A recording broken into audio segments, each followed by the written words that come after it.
മ്യൂസിയത്തിലെ ജാലകത്തിലൂടെ നോക്കുമ്പോൾ പുറത്ത് മനോഹരമായ കാഴ്ചയാണ്. പുറത്തേക്കിറങ്ങാൻ തീരുമാനിച്ചു.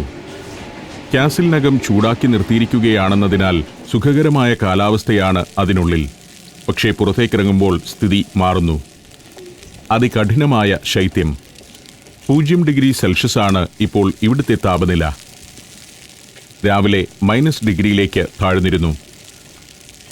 നിരത്തിയിട്ടിരിക്കുന്ന മേശയിലും കസേരയിലുമെല്ലാം നല്ല കനത്തിൽ മഞ്ഞു വീണ് കിടക്കുന്നത് കാണാം. സ്ലൊവേനിയയിൽ മഞ്ഞിൻ്റേത് ദീർഘമായൊരു കാലമാണ്.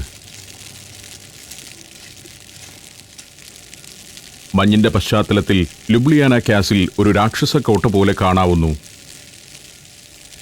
റെസ്റ്റോറന്റുകൾ, ബാറുകൾ, വൈൻ സെല്ലാറുകൾ, മ്യൂസിയങ്ങൾ, ചാപ്പൽ എന്നിവയെല്ലാമുണ്ട് വിപുലമായ ഈ കാസിലിൽ ഇന്ന്.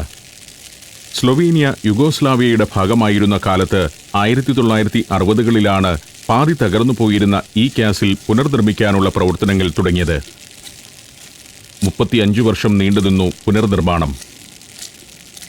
വേനൽക്കാലത്ത് സജീവമാകുന്ന റെസ്റ്റോറന്റുകളാണ് ഇതെല്ലാം. മേശകസേരകളിൽ പ്രകൃതി ഐസ് വിരിച്ചിട്ടിരിക്കുന്നു.